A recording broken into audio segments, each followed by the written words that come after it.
Good evening. Welcome to Southeastern 16, presented by FanDuel. Chris Lee, joined by Jay Greeson. We're here to watch the first college football rankings. We'll react to them live. We'll give you a little bit of our thoughts ahead of time. Before we get there, a reminder, we're brought to you by our friends at Game Time Sidekicks, which makes these outstanding drink glasses. That's a horrible term. Tumblers, that's what I'm looking for. The college football playoff, man, it's just got my head all jumbled. Anyway, they are officially licensed stainless steel drinkware, all SEC schools, 350 other universities, stainless steel sippy cups, tumblers, 40-ounce bottles, and shaker cups. SC16 gets you 20% off your entire order at GameTimeSidekicks.com. Jay Greeson, welcome in. What are you watching for tonight as the committee makes its initial top 25 ranking? I think big picture, especially as it applies to the SEC, you look at where Notre Dame is because they have a very doable schedule winning out. And if Notre Dame's already in the top 12 and even higher than that, then that they're going to be, look, the top 12, while we're all interested and all intrigued about who's going to be where, they don't do these rankings without the mandatory inclusions that they're going to have to do in the seeding. Yeah. So Georgia Tech's lost to NC State may have them out of the top 12, but Georgia Tech could very well win the ACC, which gets them back into the top 12. I mean, the positioning of this one is intriguing as all hell because it's the first one, and it's the first one that's mattered. Yeah, but that's kind of that's kind of a stupid way to do it. Just rank the teams and then say, all right, so and so gets an auto bid. We would have had them 25 if we ranked them. But anyway, carry on. Hopefully they'll have that conversation, and maybe they will in the breakdown because for a lot of conferences outside the Power Four, and I call it the Power Four now, you're going to look to see, is Memphis the highest ranked team? Who that is more important than who is one between Ohio State and Indiana. Or A&M. Or A&M. I don't think it'll be A&M. I don't either, but resume-wise, they may be the best. Anyway. Well, Indiana may have the best win in the country. Going to Oregon and winning is, I mean, if I was in that committee room, I would vote Indiana. If we're taking the names off the resume and just looking at the resume, Indiana's resume is better than Ohio State's. Well, I've got resume stuff scored. I've kind of come up with a quad system that's like the net for basketball. All right, hold on. Breaking news. Yeah. Chris has come up with a metric to try to grade how this is going to break down. Yeah. I mean, I know. I just got to lean back and. Well, top 25 wins. I have Ohio State with 2 quad 1A wins, if you want to put it, which is top like 12 or 13. And then top 25 wins, Ohio State's 4-0 against the power ranked top 25. That's adjusted for 40 you played them. But I kind of did that. I came up with the metric that ranked them according to quality, which is kind of your power rank. How tough are you? And then what's your strength? What's your resume based on points for games you win or don't? This is the top 25 it spit out. Okay. Ohio State in this order, Indiana at 2, Texas A&M, Alabama, Oregon at 5, followed by Georgia, Ole Miss, BYU, Texas Tech, Notre Dame at 10. Not sure I agree with that, but that's what it spit out. Starting with 11, Texas, Utah, Oklahoma, Miami, Southern Cal at 15, 16 to 20, Michigan, Louisville, Vandy, Georgia Tech, Virginia, and then rounding out your top 25, LSU, Missouri, Tennessee, Washington, Illinois. Now, if you did it just based on resume would be different, but I just weighted them both equally, saw what it spit out. There it was. I think and one reason I did it, I think it'll tell me something about what the committee values. Well, I mean, we can only project what the committee values because they can say whatever they want, but until until they let somebody in, no one should trust what they say that they value at this point, in my opinion. I mean, I totally agree. Tonight the committee will tell us whether intentionally or not what it is going to value. And I think there will be, probably the way this happens, there'll be some things that are glaring, like how in the world did they come up with that? And that's where I start really pay attention, because it tells me a lot about what they're thinking. Now, they may tell you what they're thinking. It may be accurate. It may not be accurate, but the selections kind of tell on themselves. They do. And one of the reasons why I think it would be frisky for this committee to put Indiana 1 is because they're not the biggest knock for a whole lot of schools and fan bases out there is they're going to kowtow or to the networks, to the folks who want Ohio State, Alabama, Notre Dame. Yeah. They want the teams that are going to draw eyeballs in this bracket. So this is the opportunity to have an outlier overranked, because and the positioning of this matters, because if you're somebody like Ole Miss and you're inside the top 8, whether you get to Atlanta or not, all you got to do is win out. This is the night that lays the blueprint, and coaches are going to get into their locker room and speak. Here's what we got to do beyond just winning. We've got to either win big, or we just got to handle our business of the teams ranked in the top 15 or 18. Notre Dame, to me, is super intriguing. I think Notre Dame might be a top 5 team in the country. It's lost its 2 really tough games, both of them one score, one on the road, one in the last minute at home. Who it's beaten so far, I mean, win over Southern Cal is pretty good. They could get a win over Pitt, which would be interesting. That would help. But I think where Notre Dame is ranked initially is going to tell me a lot. I think also really looking to see what they do with Georgia Tech and Virginia. I don't know that those are top 20 teams. I would almost guarantee you Virginia will be, by virtue of being unbeaten. I don't think Virginia's resume is terribly impressive. I mean, I say it's not bad. It's probably better than I'm giving it credit for being. Virginia has beaten I think they're the only team to beat Louisville. Is that correct? Sounds right. And their one loss is NC State. Did beat Florida State conference game, and that's important. Oh, right. I mean, that was a game that both teams needed to schedule, but they scheduled it as a non-conference game the third week of the season. So it is, I mean, Virginia's got a great path to the ACC championship game. Yeah. Duke on the road will be their toughest remaining game. The other thing I'm kind of interested in is BYU. I think BYU is kind of getting a little bit underrated. It's beaten a nice schedule of teams. Not elite, but nice. I mean, got to win over Utah, which is probably a playoff caliber team. BYU, people kind of hate on BYU for various reasons, but I think that's a solid team. Now, the Texas Tech game this weekend will have a lot to say about BYU's future, and probably Texas Tech. I still don't understand how Texas Tech lost that Arizona game, but it did. And frankly, wasn't as close as it ended up being for most of the day. Tech had to scramble furiously to get that one back. But I think Texas is going to be interesting in the SEC. What do you do with Texas? Texas has been kind of underwhelming, but you're going to look at big wins over Oklahoma on a neutral field, Vanderbilt at home, a loss to Ohio State up there, probably the toughest team in the toughest venue.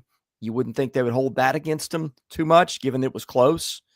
Texas is a team I'm very interested to see where they put. And of course, Texas got that loss to Florida too, which isn't great. So you got some mixed things on Texas's resume, including some games Texas won against Mississippi State and Kentucky that were not very impressive in terms of style points. Well, the conversation before this year was always about game control. And Texas has had very little game control. Until they were last lucky week to get out of Kentucky. They were damn lucky to get out of Starkville. So, look, I don't think a 3-loss Texas, even with the brand and even with the face of college football, whether he's overwhelmed your expectations or underwhelmed them, Paul Feinbaum, even with Arch Manning, a 3-loss Texas team can't get in. See, that's what I'm really curious about in the end. Look around the country, though. I mean, look around. It happened to Alabama last year. I get it. It did, but in Alabama, that Alabama team was better than this Texas team. Yes, agreed. And Alabama should have been in a year ago, I believe, over SMU, but that's not how it went. I think Oklahoma's another interesting one too. Oklahoma's got some really good wins so far, and like to tell Oklahoma you got to run the table to get in.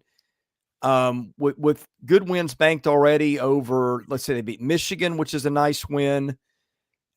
Beat Auburn, nice win. I mean, yeah, I think Auburn. I think the committee should realize that Hugh Freeze was the cancer that had to be removed. I think Auburn should be 14th. We'll see if that comes up. That is a joke. I mean, lost to Ole Miss. Lost to Texas on our neutral field, both after the Mateer injury, went and won at Tennessee. Like, if you're Oklahoma, you go 2-1 down the stretch. You've beaten 2 of either Alabama, Missouri, or LSU. That's pretty good. We're about to see a whole lot of cannibalization across the SEC because these are going to be wins that – every win's important, and that's forever been true in college football. But Oklahoma now needs Texas to lose because if they both finish 10-2, Texas has the tiebreaker. Yeah. Then you're talking about Oklahoma against a Missouri resume, or never mind, you get the opportunity to hand somebody a third loss. I mean, I think this one is almost meaningless because of what November holds, but I think it is magnified for conferences wanting to get multiple bids, the group of 6 schools who are now jockeying for one spot. And the most interesting name on the board is Notre Dame. Yeah. Notre Dame left, let's see, again, a win banked against Southern Cal. That's a good win. Pitt would be a nice win on the road. Pitt is really playing well lately. Yes.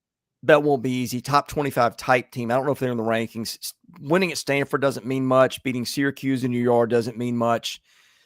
Beating Navy, that's a tricky matchup, but they're not.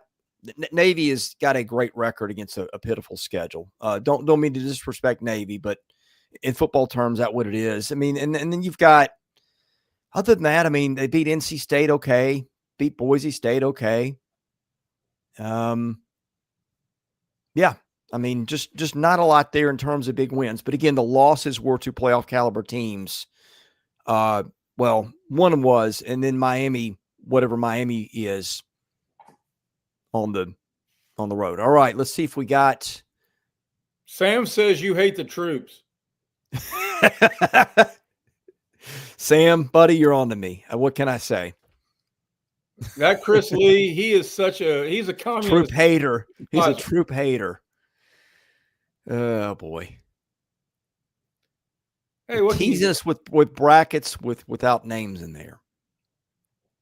Come on. Well, TV's behind me, so yeah. Let me speechify for a moment as the names start trickling out. I'm going to start with the mea culpa. Okay. I thought going from 4 to 12 would devalue the regular season, and I was adamant about it. I wrote about it in the Times Free Press, and I think I was wrong. Yeah. Okay, hang on. Remember I had Tennessee in my top 25? They're there at 25. Pitt's 24. I had Pitt a little bit behind that. And by the way, I think the 12-team playoff is one of the greatest things that's ever happened to the sport, maybe the best. I think the system they have it now that they've tweaked the seeding is darn near perfect. Yeah, Pitt at 7-2. I think that's very defensible. Washington at 23, defensible.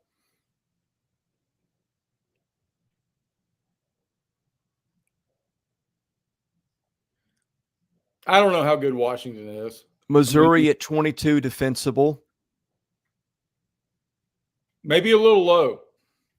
I could argue that. I mean, it's defensible to have them in for sure. I think it might be a little bit low. Missouri's problem is it just doesn't have a lot of good wins yet, but opportunity is coming for that. And look, man, every committee we've ever seen, going back to Kenyon Martin, when you have they're going to the committee, I can understand them dropping them, saying, "Let me see how the backup, the at one time third string quarterback operates this offense with Bo Prabula on the sideline." Okay, Michigan at 21, a couple of spots ahead of Washington, which it beat head-to-head. That's Michigan's best win. Some good losses there. All right, 20 is Iowa. See if you're in Oklahoma. Oh, that's Iowa's. I think Iowa's. That's going to be based on perceived strength of team because Iowa hasn't done much in terms of the resume. Iowa sucks. The best thing about Iowa is the corn, Field of Dreams, and the way they waved to the Children's Hospital to start the fourth quarter. But if they beat Oregon this weekend, you're in for it. Well, I'm going to wave to the Children's Hospital every single week. I'm not like Chris Lee. I don't hate the troops and I don't hate sick kids.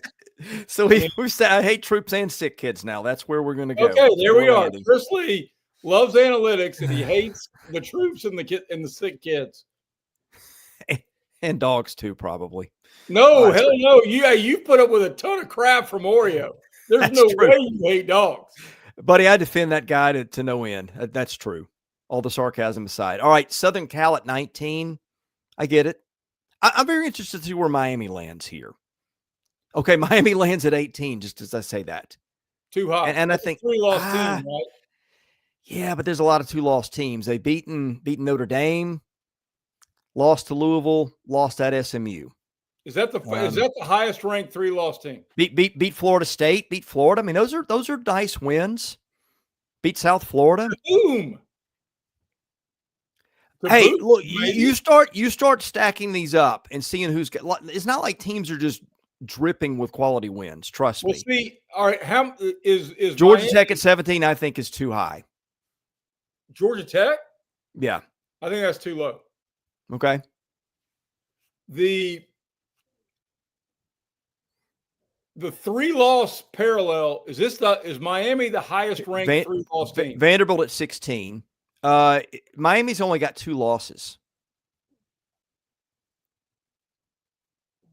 No, wait, you're right. I forgot about that. Lost to Louisville. I hate it when I'm right. Wait a minute. I only remember 2. Lost to Louisville, lost to SMU. So there's just 2. Okay, Louisville at 15. I'm okay with that. Virginia at 14. I'm not okay with that. That's too high. I don't think they're that good. But hey, if you're the ACC, good for you. You got Georgia Tech and Virginia higher than I think they should be. So I think dash to the right of number has got some value here. Well, we haven't seen Oklahoma, Texas. Okay, Utah 13. I'm okay with that. We haven't seen Notre Dame yet. Okay, Notre Dame's going to get in the playoff. Yes. I think we're about to figure that out because we haven't seen them yet, and the top 12 is coming. Because you're also about to have a whole lot of overlap. We've got at least 5 SEC teams that haven't been announced yet. Yeah, Texas, Oklahoma, I would think will be coming off the board soon. You got 6. Texas, Oklahoma, Ole Miss, Georgia, Alabama, and A&M. Yep. Those are all going to be top 10. Yeah. Probably top 8. So, and the carnage will only allow Notre Dame, if they win out, ways to step forward on the lily pad. Okay, here's Oklahoma at 12. So there's your path, Sooners. Okay, so Notre Dame's going to be 11 or higher, which means Notre Dame wins out. There's no way they're not making the playoff. I think we can establish that. And Texas at 11. Okay, so now they're really going to go in on Notre Dame, and they're not going to put them on the fringe. They're going to put them well in. Hey, and Ryan Harrison just brought up a really good point that no G6 team was mentioned in the top 25. Yeah. No, notice is they get these teams with like Virginia beat Louisville. I think that's what happened, right? Sounds right. Yeah. That, like, you've got a lot of these teams grouped together where the one in front beat the other. Virginia one spot ahead of Louisville, Texas one spot ahead of Oklahoma. Well, so that's going to be something to keep an eye on too. The path is going to be tough for Miami of the first group because they've got their two losses are conference losses. Yeah. And if you're grouping them with Notre Dame, then they've already provided Notre Dame's going to – well, no, wait, they would win that comparison because they beat them. So, but they put them far enough apart where that's not going to be an issue, which I'm guessing was strategic. I completely agree. So you don't have to deal with, oh, well, you got, 1-2 behind the other, one beat the other. How do you do that? You just put them far enough apart where you don't have to deal with it. Which I can't totally blame them for that, but well, I can't blame them for it, but I can make an argument against it. Yeah, because the games on the field have to matter. I'm guessing BYU's 9, Ole Miss 8, Georgia 7. Actually, Oregon will probably be in here. Georgia will probably be higher. I bet you BYU or Oregon is coming next. Okay, there's Oregon, which really hasn't accomplished a lot in terms of who it's beaten so far, in terms of like teams that get your attention, but I think it's a good football team. I don't know if they're a good football team. I mean, they've been beating up on the soft underbelly of the Big Ten since that Indiana loss. Yes. The Penn State win had more value than is going to show at the end of the year. I mean, that was a legit win at the time at Penn State, and then Penn State just completely fell apart. And that's going to hurt them, I think. Okay. Fairly or unfairly? No, and that's the best way to phrase it. I don't know. This is in some ways it feels like, did you ever play 52 card pickup? No. All right. It was a game that you would play at camp where somebody who didn't know how to play you'd say, okay, let's play 52 card pickup. You go first. You shuffle the deck 2 or 3 times and you throw all the cards in the air and say, okay, you're first, pick up all 52 cards. And I mean, it's a joke, but that's what this is right now after week 1. But this is the only one that matters because it now slots everybody in the path to get to the 12. Okay, and okay, you've got BYU at 7, Texas Tech at 8. They play this week, and that might give the loser a little bit of latitude. We'll see. I think if you're the Big 12, you got to be thrilled with that. Ole Miss at 6, totally fine with that. I think that's about where Ole Miss. I'm betting Georgia is the next team at 5, which would be consistent with the way they've done it. Georgia beat Ole Miss head-to-head, 1 slot ahead. And then Alabama beat Georgia, so Alabama will be headed there. And then you're looking at probably A&M 3, and then Indiana, Ohio State. Ohio State, Indiana, A&M will be your top 3 in some order. As well. Okay, there it is. Georgia 5, Alabama 4.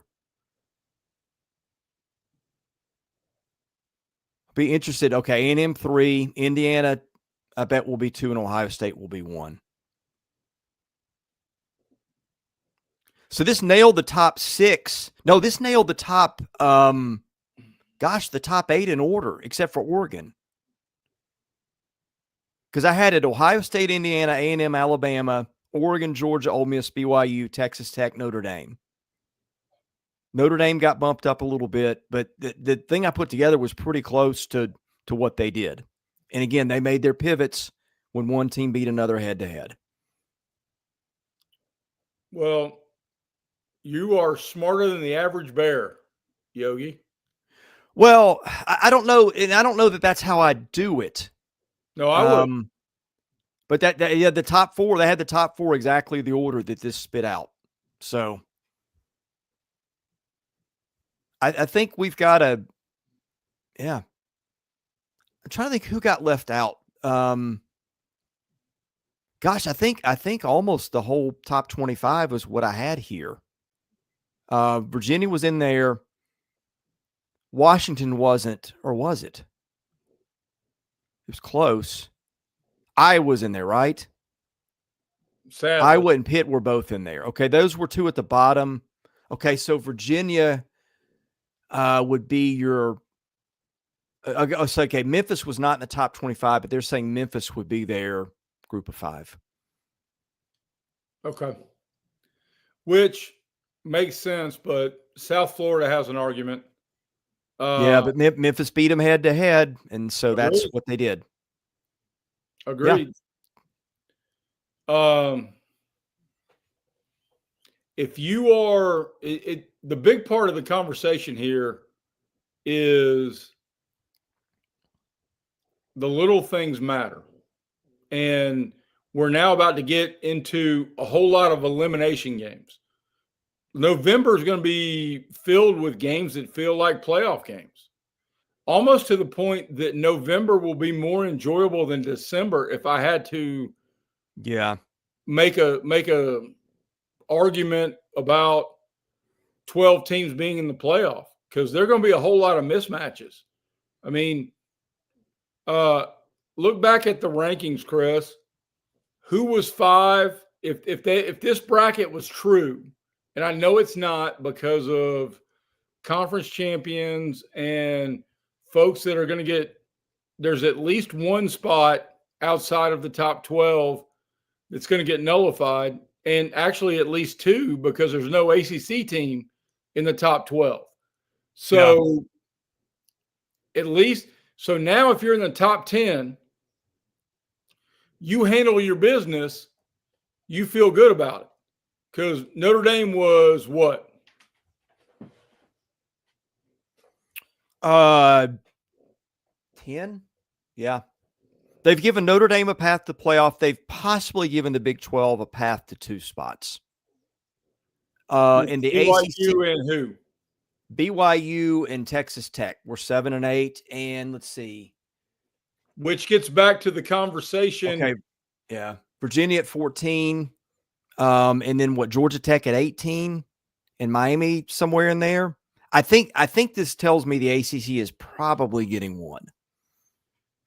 But if the Big 12 has 2 teams currently in the top 12 with outliers and fringe teams with much better profiles and much better out-of-conference wins and all of that conversation, it would be the best path to Mississippi, to the Big 12 getting multiple teams in this thing, is for one of those schools not to get in the conference championship game.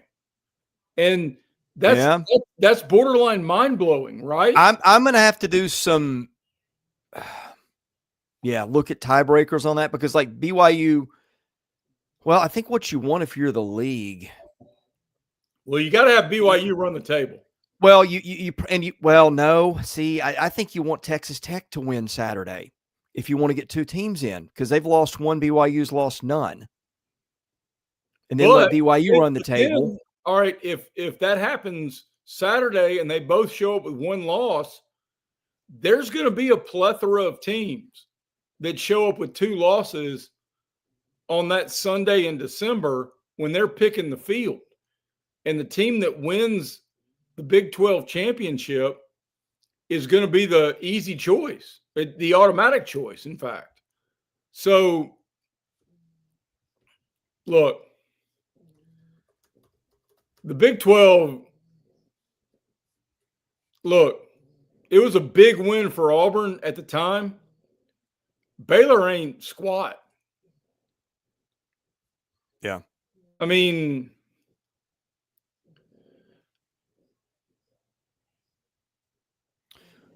okay. Carry on. I need to grab well, no, I'll be fine. A little worried about the computer battery, but I think I've got a few more minutes. Well, I'm happy to carry on. By the way, thank you, John McCollum, for joining the channel. Yeah, I'm going to grab a charger. I'll be right back. All right. Well, we look at this, and I'm curious in the chat with you guys growing in numbers, what is the biggest surprise and what is the biggest change in the top 12 you would make? Because, look, there are a lot of opportunities, and you group that many SEC teams into the ranking, and they may very well deserve it. But they're now about to all play each other again. And the conversation now turns about if, let's see, Georgia is 5 and Ole Miss is 6 or 7. Don't they play in the next couple of weeks? Georgia and Ole Miss, they already played. Georgia won. That's Ole Miss's only loss. So, I mean, if you get a 2-loss Georgia and a 1-loss Ole Miss, and Alabama and Texas A&M go to Atlanta, who do you rank ahead of that? Say that again. All right. If Alabama and Texas A&M go to Atlanta, okay, and a bid to Atlanta means you're in, right? Either way, which is a whole different conversation about whether you should rest your injured starters, or, I mean, completely devaluing the conference championship game on a macro level. If Ole Miss finishes 11-1, which is completely doable with that schedule, but Georgia loses to Georgia Tech and finishes 10-2. Yeah. And Ole Miss doesn't make the Do you take the title game? Ole Miss, or an 11-1 Ole Miss, or a 10-2 Georgia? You mean ahead in the pecking order, right? Yes. I would take Georgia just on the basis of better wins and head to head, but you know, that's ignoring the number to the right of the dash. Okay. It is. Okay. You know, I just thought of something. I wonder how you look in the conference championship means something, because, like, if a team just goes and lays down and rests starters in the championship, knowing it's in the playoff, do you see the committee penalize that team a couple of spots? I mean, here's the other thing: you are playing for that bye, right? So that is it's not a no consequence game. It's a chance to help or hurt your pecking. The bye was done away with. They're now seeding them 1 through 4. Oh, that's right. Well, wait a minute.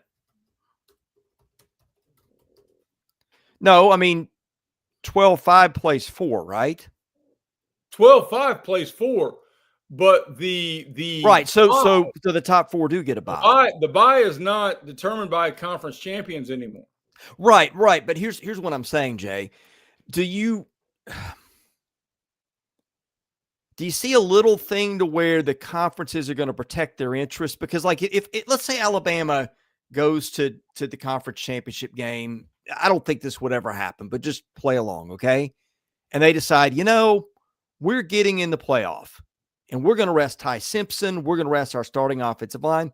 In fact, everybody that's a first teamer is going to sit this thing out.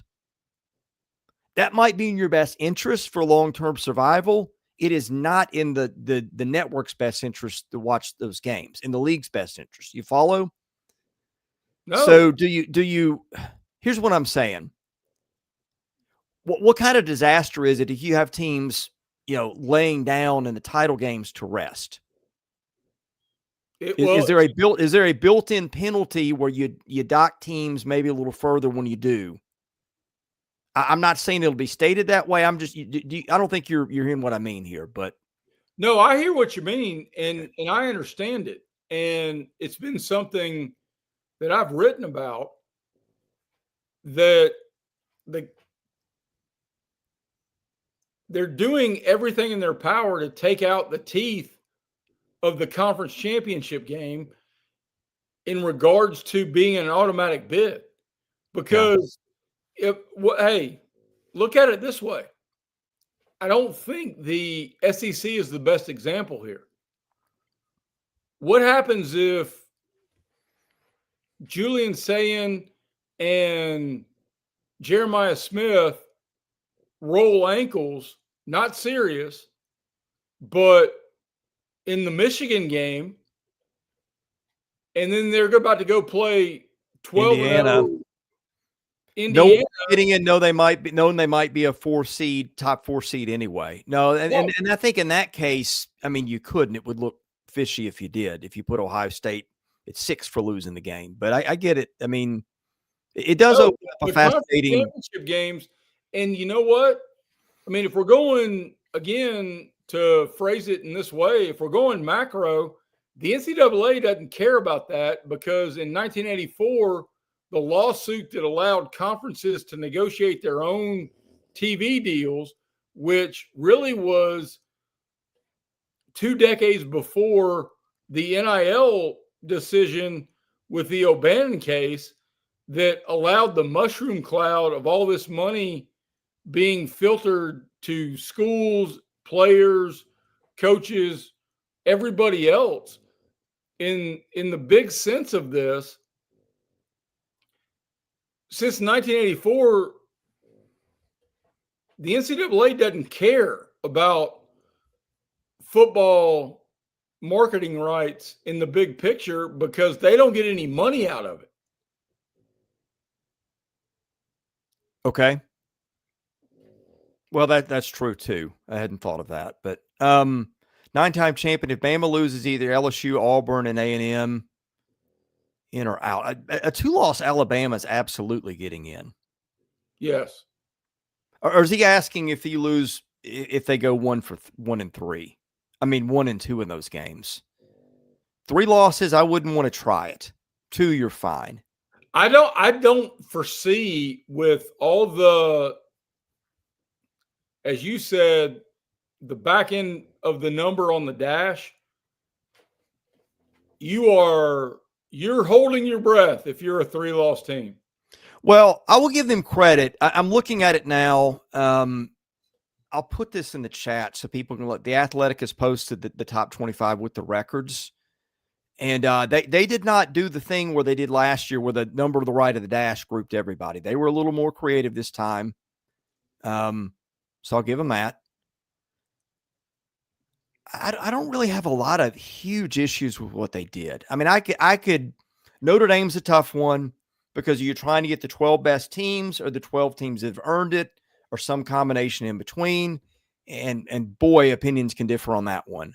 But I'm going to go through, indulge me here for a minute, okay? I'm going to talk through what I think the implications are for each league. And then once I get to the end of that, I think I'll know where the SEC stands.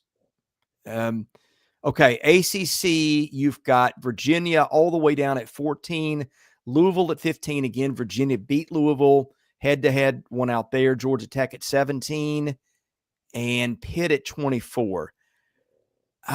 Remaining games for Virginia are going to be Wake Forest at home, at Duke, Virginia Tech. Virginia is likely, the Duke game might be tricky on the road. And so I think Virginia's lost to NC State. I think Virginia and Georgia Tech are the 2 games in the driver's seat for the ACC right now, right? Well, they're both also got 1 loss. The 2 teams in the driver's seat to get to the ACC championship game. That's what I'm saying. Georgia Tech's got Boston College, Pitt at home, and then Georgia. I think the ACC, I mean, I guess Miami could be the wild card here, but Miami's not going to the conference championship game. I don't know if they've been eliminated, but it's highly improbable. And I mean, the games left: Syracuse at home, NC State at home, at Virginia Tech, at Pitt. I don't know. Maybe putting Pitt in your top 25 gives you an excuse if you want to elevate Miami. But this reads to me like the ACC is getting one team. Is that how you feel about it? I completely Okay. agree. And what is staggering is that for the guys who count money, the Georgia Tech game may be the most important game in the next month because Yep, for sure. I That's mean, your path if you're the ACC. if whether the ACC, if Georgia Tech can beat Georgia and flex muscles over an SEC title contender, then I mean that is a unbelievably meaningful game beyond the rivalry now. Okay. So we're looking at ACC is going to get one. Group of 5 is going to get one. So that's 2 bids accounted for. You've got the Big 12. I think maybe one of the biggest takeaways is I think they've laid the ground for the Big 12 to get 2, because you got Texas Tech at 8, BYU at 7, and Utah at 13. And there's been some of those teams playing each other already. So you can kind of excuse the losses because, hey, Utah, you lost to BYU, but, BYU's in the playoff today. Make sense? No, it makes complete sense. I Okay. think the head-to-head conversation, when you get the triangle of A beat B, but B beat C, and C then beat A, is going to make this even more puzzling through the next month, if that makes sense, especially in the Big 12. Okay, Utah's got at Baylor, Kansas State, at Kansas. Not a cakewalk, but they're going to be favored in all of them. So there's a path there for Utah. You've got BYU, got Texas Tech this weekend, then TCU at home, Cincinnati on the road. Cincinnati didn't make the top 25. That was a little bit interesting. And then Central Florida. So I think BYU could easily just have 1 loss or 0 losses going into the championship game. And then you've got Texas Tech, again, BYU this weekend, Central Florida at home, bye week at West Virginia. Yeah, hey, I think if you are the Big 12, what you're rooting for this weekend is Texas Tech to beat BYU this weekend. Both of them go 11-1 heading to the title game, and then BYU gets them on the return trip. You can say, hey, look, these teams split. We had them close. We put 2 in. I think the Big 12 is getting 2 teams in, and I don't think they're getting 3, but I wouldn't rule it out. No, they're not getting 3. Yeah. Well, I mean, again, Utah is sitting there at 13. They're not getting 3. Chris, they're not getting 3. I don't think they are. I'm just keeping everything on the table, not ruling out something that's, I don't think they are, but I'm just saying where they've got them ranked, I don't think it's a 0% chance. You and I have been doing this long enough that you need to quit bringing logic and reason into the conversation. They are not getting 3 because of. Well, yeah, you're right. They're not, because the optics of the Big 12 getting 3 would be bananas. Well, not only the optics, but are any of those teams better than if Georgia loses to Texas and we got to pick between Georgia and Texas? Are any of those 3 going to get a bid over Georgia and Texas? I don't think so. I'll get there in a minute. So we're going to go official answer: 2 for the Big 12, 1 for ACC, 1 for good grief, 1 for a group of 5. So now we're looking at Notre Dame. Count Notre Dame, because I'm leaving Notre Dame out of it till the very end. Okay, for a reason. Okay, Ohio State and Indiana are getting in. Yes. Oregon I think Oregon or Iowa's getting in, probably not both. Looks to me like, well, I mean, hang on. You've got Iowa sitting there at 20, but lose to Oregon this weekend, you're done. You've got Southern Cal at 19. That's probably a little bit too low. Feels to me like 3 for the Big Ten. I can see We that. good? Okay. Yeah, no, I can see that. So we're talking 1 for Group of 5, 1 for the ACC, 2 for the Big 12. That's 4. 7 making the Big 10. No, 3 from the Big 10 makes it 7. Right. That's what I meant. Sorry. So I know. we're standing on 7, and that leaves 5 left for Notre Dame in the SEC. And they've already said Notre Dame's getting in more or less without a loss. So that means the SEC is going to be fighting for 4 bids. Which makes November nuts. Yeah. So to me, okay, A&M is in a great position. Ole Miss, I think you want to win out, not go to the title game. That's 2. And then Alabama, Georgia. Gosh, Alabama, one if not both. Alabama, Georgia becomes a play-in game. Well, Georgia, Texas becomes 1-2 maybe. That's what I meant to say. Yeah. Alabama, Georgia, but I meant to say Texas, Georgia becomes a play-in game. Yeah. Well, and here's now Oklahoma is the could be the fly in the ointment here. Let's say Alabama wins out except for Oklahoma, which they've only got 4 games left. LSU at home, Eastern Illinois at home, Auburn on the road. Let's say Oklahoma wins out. Yeah, I mean that's where it gets a little dicey. But I do think yeah, you got to circle Georgia, Texas is an elimination game, certainly for Texas. Feels like to me. With what you just detailed, it's hard to see a path for any 3-loss team, even in the SEC. Yep. Getting to the league, getting into the playoff. Yep. I mean, and you could have, gosh, you could conceivably have how many teams with 2 losses or fewer? A&M could do it. Alabama could do it. Oklahoma could do it, but only by beating Alabama, Missouri, LSU. That seems like to bite off with Alabama on the road there. We talked about Georgia. Georgia's got Texas, Georgia Tech, Charlotte, and Mississippi State. We talked about Ole Miss. Vanderbilt's got Kentucky, Tennessee, and Auburn. Got to win out, and maybe you've got a shot. But that's feeling like 10-2 Vanderbilt might not be in. No. But that was another takeaway.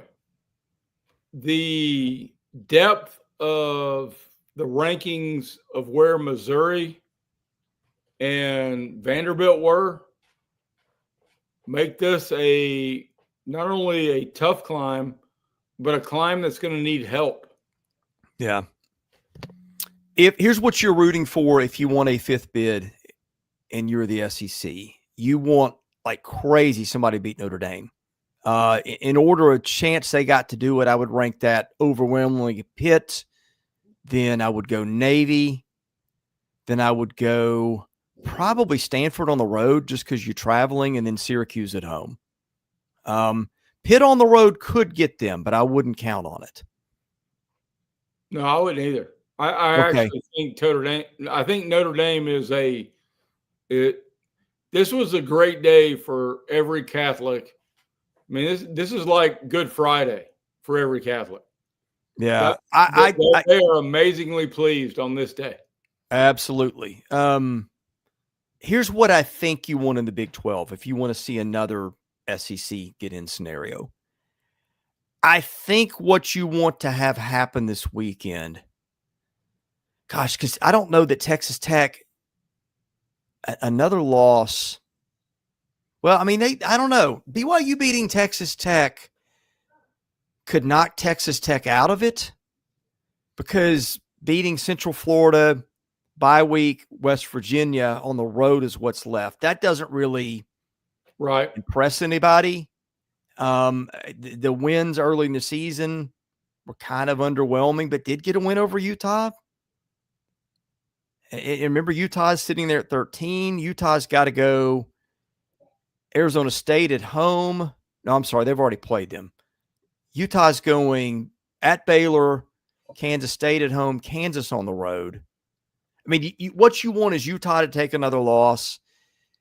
And probably your most realistic path for a one-bid Big 12 is for Texas Tech to beat BYU at home this weekend and then BYU to drop one against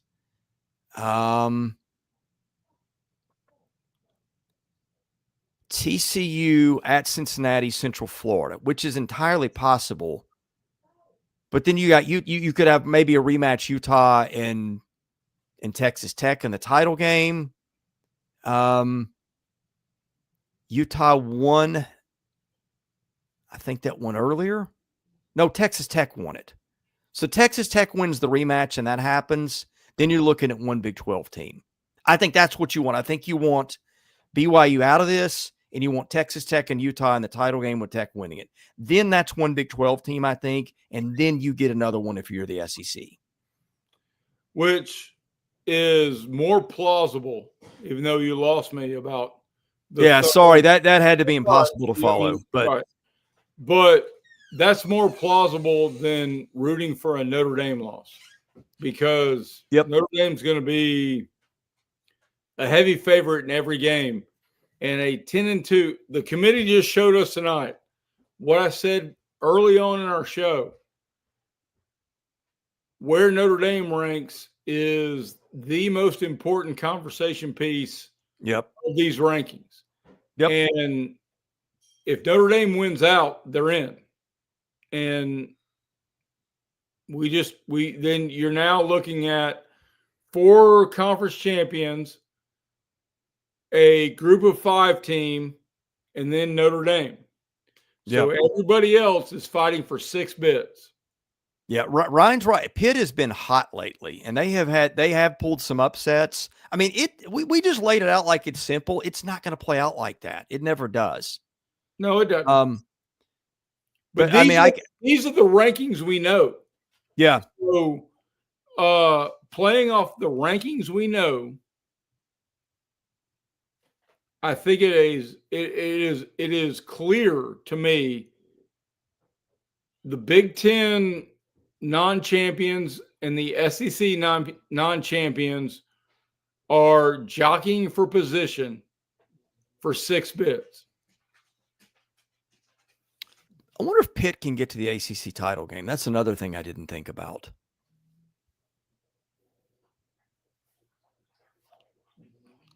Yeah, but Pat Narduzzi's an ass.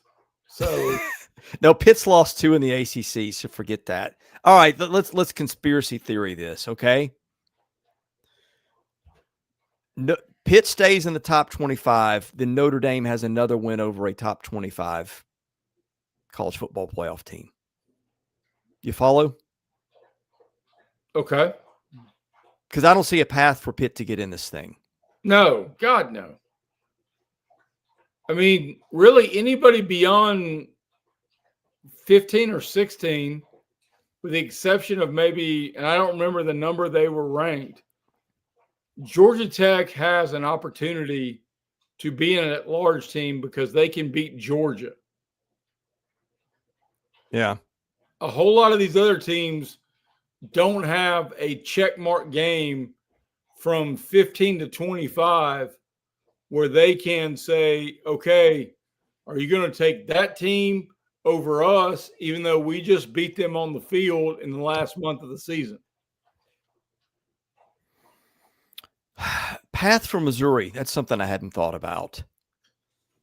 Missouri is what, 22? Missouri's remaining games are going to be A&M, Mississippi. I'm sorry, they've already. Okay, let's looking at the wrong thing here. Okay, no, I was looking at the right thing. A&M this weekend, home. Mississippi State next weekend, home. At Oklahoma, at Arkansas. Pitt goes 10, or Missouri goes 10-2 with the win over A&M. I think there's a shot, but you're praying like crazy. Vanderbilt takes a loss somewhere, or you're not in. I mean, there's a path, but it's a slim one. I think Slim just left the building. I mean, I think he picked up his guitar and just walked out. I mean, because you're talking about it in terms of projections of the rankings. Missouri is now 8th in terms of SEC teams, right? Yeah. I mean, they're going to have a whole lot of help.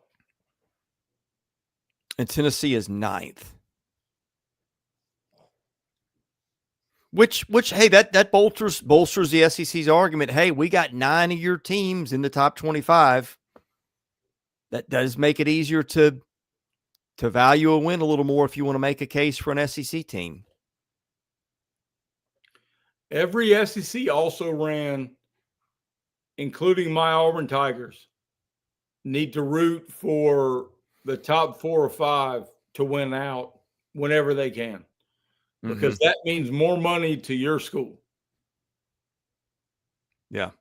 But I mean, I think one of my takeaways is you do have 2-loss SEC teams that might not get in. But you kind of know who they are. Within the last week, you and I have conversations about how you think a 3-loss SEC team. I know. I know. And hey, you got 2-loss SEC teams ranked pretty highly. Oklahoma at 12 and Texas at 11. And there's no way either of those with 3 losses gets in. Feels pretty unlikely.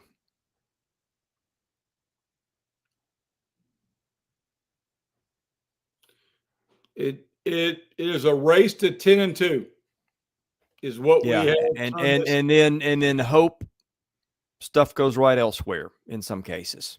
Yeah, especially this year. Yeah. So yeah, here's what I think we're seeing is going to happen. I think you're going to get Notre Dame's going to get a bid. Group of 5 is going to get a bid. That's 2. ACC, I think, is looking at 1. I think the Big 12 is going to get 2. So that's 5.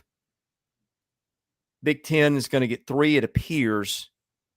And then SEC is looking at 4. Now, here's what you want if you want to get the Big 10 to 2, leaving another one for the SEC. You have Iowa beat Oregon this week and then trip up at Southern Cal. That would be a 3rd loss. Or at Nebraska. Could also happen there. Then Southern Cal becomes an issue. But, hey, if Oregon beats them next week, they're out. So, I mean, there is I don't know. It seems like Big Ten's going to be 3. And I can't imagine. Could you imagine the screaming if the Big Ten got 2? Well, screaming on so many levels, including the conversations about the expansion and the guaranteed number of bids that the Big Ten and the SEC were reportedly having about when it goes to a bigger number, we get at least this number of teams. And look, I don't think any of those teams beat Oregon. So I mean, I don't want to put the cart before That's the in horse. Iowa this weekend, and it's going to be cold and maybe wet. Of course, Oregon's used to wet, but maybe not Iowa cold. You realize Oregon is more north than Iowa, right? Hey, I've been to Oregon's campus a few times. Yeah, I've been there. It's just more. It's rainy and cool. It's not like snowstorm cold that I remember. All right. Well, It's cold. It's cool and damp, but it's not Iowa in the dead of winter. All right. Then I'll go back to football analysis. Iowa stinks. I mean, that football team is impossibly mediocre. Iowa? Yes. Oh, offensively for sure. Yeah. So, I mean, hey, it's an interesting list. It's more meaningful than the lists we discussed in August when we were all starving for college football, but it's almost as meaningless. Does that make sense? Yeah. Because we've got so many pieces on the chessboard in front of us.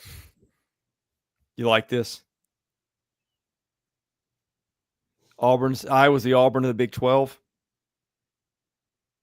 Well, I wish Auburn won as much as they did, Trey. I mean, sweet Jesus. Do you think BYU and Utah is better than Missouri? I think it's close. I think they're two really good teams. I mean, Utah's got a big upside. So does Missouri. I don't know what to do with Missouri without the quarterback. We're about to find out. Tennessee, I don't know if they play enough defense. That's the issue there. But any other takeaways from tonight? I think Notre Dame's a big winner. For sure. Jeremy says, don't see why Alabama's at 1 or 2. Hey, look, list of wins, Alabama's are as good or better than anybody's.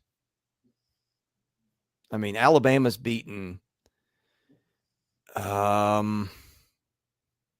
Georgia on the road, Vandy home, Missouri on the road, Tennessee home. Nobody's got 4 better than that. Now, the Florida State loss, has gone from, hey, that's not so bad. They might be in the playoff to, go to a mediocre bowl. Depth? Are you looking for depth on a resume, or are you looking for the top line item? Because maybe Alabama has the most depth on their resume, even with a loss. But the line item of Indiana going to Oregon and smacking them around, and Oregon's 5 or 6 by every metric, then look, I would have voted. I said it at the beginning of the show. I would have voted Indiana 1.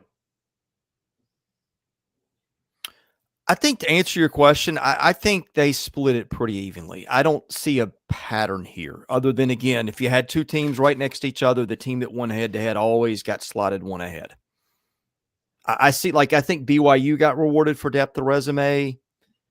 I think Ole Miss did, but then you saw teams like Alabama and Georgia that had, pretty significant wins that were up there, and then A&M that had both of them. Well, I agree with that, but I've now been distracted because Bulldog has now entered the chat. Oh, nice. And she wants to speak. Don't say go dogs. Don't say go dogs. Don't say go dogs. Well, look, man, this is the first lily pad, right? And we're going to hop down it every week for the next month, wondering what matters to a committee that we don't know what matters to the committee. So that conversation will forever change. Yeah. By the way, give you your flowers. You called it a while ago. 2 loss Notre Dame would get in. Yes. I wasn't so sure, but you nailed it. Still work to do, but the path got laid out right away. All right. We've got more stuff coming up, previews of games this week. We actually previewed Iowa and Oregon. That'll be coming up either today or tomorrow. We did Texas Tech and BYU. We're starting to do some non-SEC games to kind of let you know what to look for as you follow your team's path to the playoff. Basketball coverage underway. I'll hop back into that soon enough in the coming weeks. And we'll have got some baseball stuff coming too soon enough. So anyway, Jay, this was fun. Excited to do this with you. Excited to see what happens every week between now and the end of the season as they march towards the college football playoff. Amen. On the way out, thank you to a few people. We thanked our friends at the Yearly Company yet? I don't think we have, Jay. I don't know. Yeah. Thank you to those guys. Yearly Company. Hey, Christmas is upon us. They are a Nashville-based fine jewelry brand built upon tradition and designed for meeting, each piece handicrafted from solid 14-karat gold natural gemstones made to measure for a perfect fit, backed by a lifetime guarantee. Every Yearly Company bangle is custom size. Knowing your size is the most important first step before ordering. That's where the sizing kit comes in. Code SE16KIT takes 100% off your sizing kit at checkout. Also brought to you by Rockform, the world's strongest magnetic phone case. Extreme protection, super strong magnets, Rock Lock secure mounting. SEC25 gets you 25% off your entire order at rockform.com. Get the phone case, the vent clip, and thank me for it later. All right. For Jay Greeson, I'm Chris Lee. God bless you. Have a good night. You've been watching Southeastern 16, presented by FanDuel.